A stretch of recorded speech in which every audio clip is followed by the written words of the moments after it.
Today's journey to finding my roots is all about water kefir. This particular batch is peach water kefir made with some frozen organic peaches that I got from Azure Standard. I'm going to show you just a quick video of this process because I've been really busy today. Give me just a minute to get this camera turned around and I'm going to show you how this water kefir is made, and it's so easy and so delicious. You can see here that I've got my plain water kefir. You can see those grains in there. Those are from some kind of a cactus. I don't know.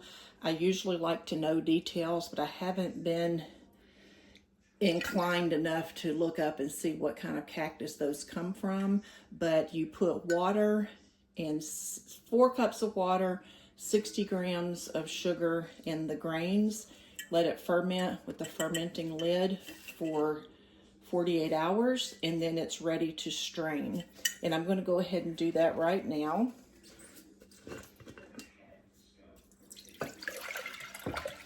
I'm using a stainless steel strainer.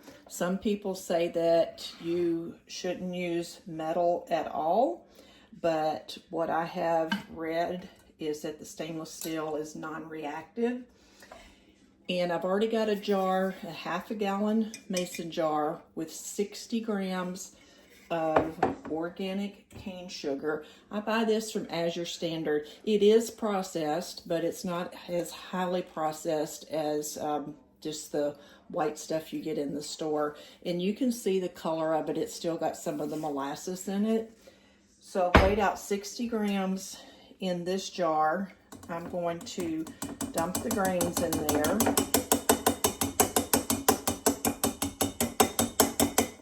Here we go.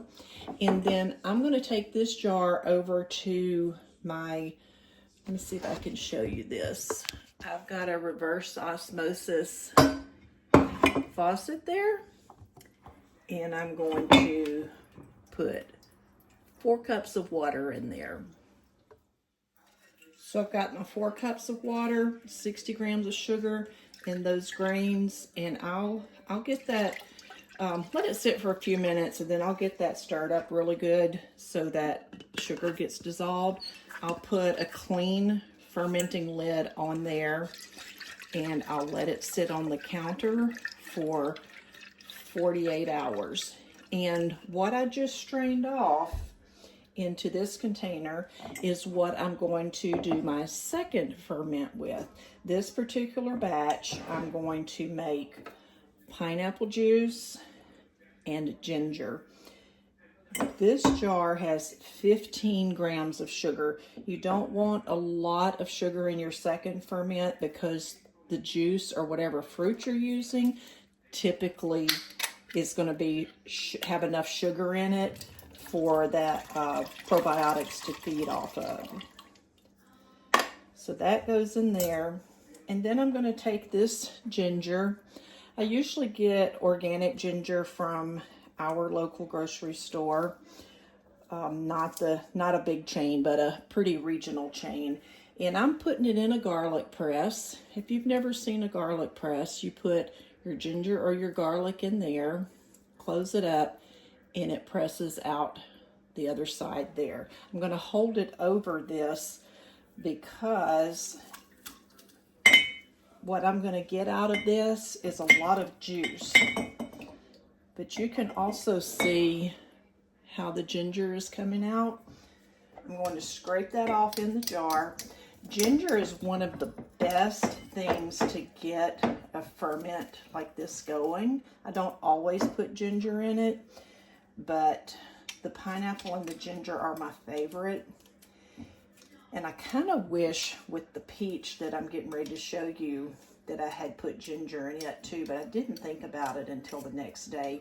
So I'm just going to scrape all of that ginger out because that fiber is really good for those probiotics to feed on. I'm going to take that first plain ferment that I strained and pour it in here. I'm going to have about 5 cups of this by the time it's all in there, about 4.5.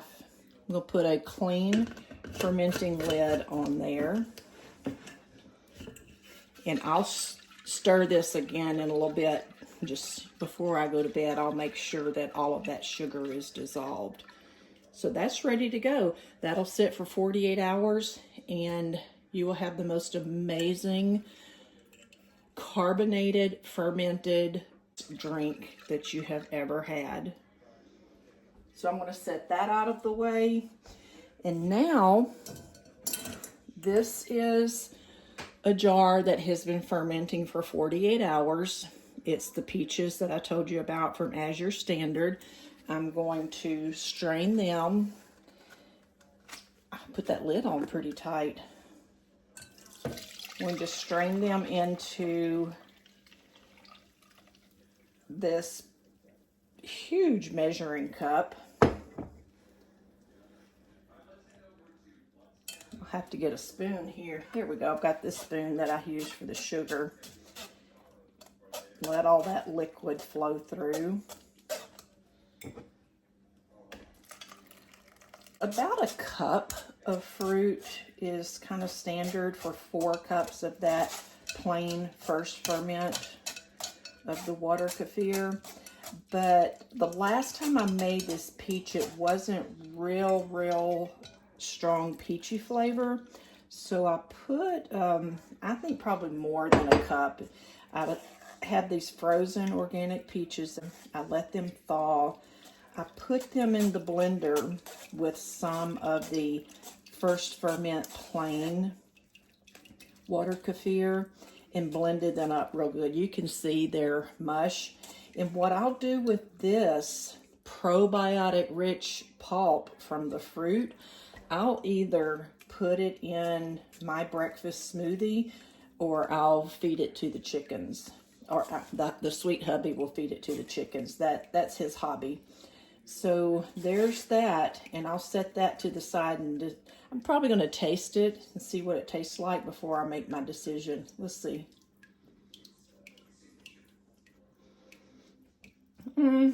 It's not real peachy flavor, so I'll probably let the chickens have that. I'll just set this over in the sink out of the way. And I've got this bottle. It has a flip top rubber gasket lid that clamps down pretty tight.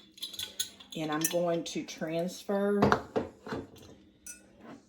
this peach into this bottle.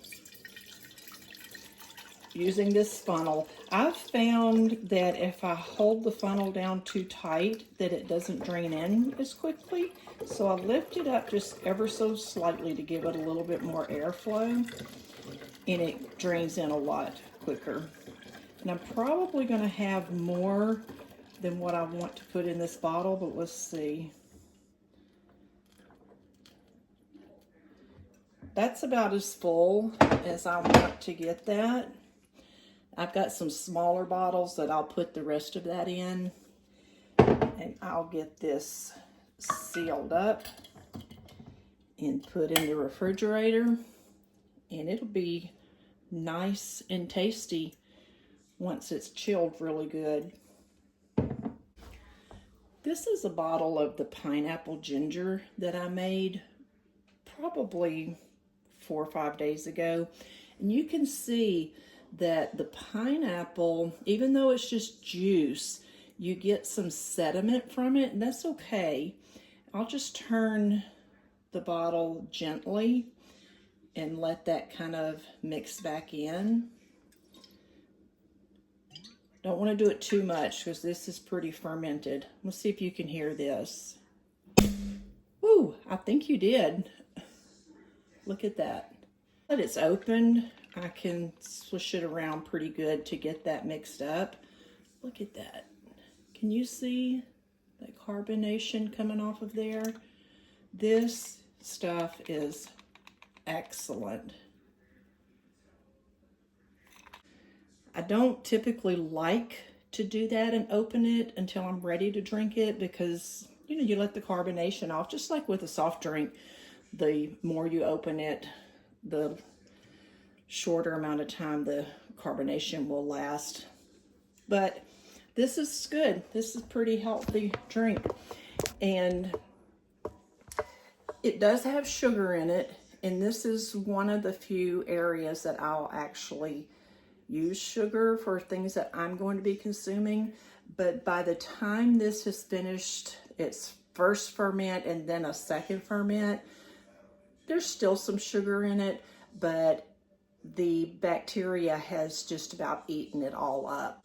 Thanks for joining me on my journey to finding my roots, where today it was all about water kefir. See y'all next time.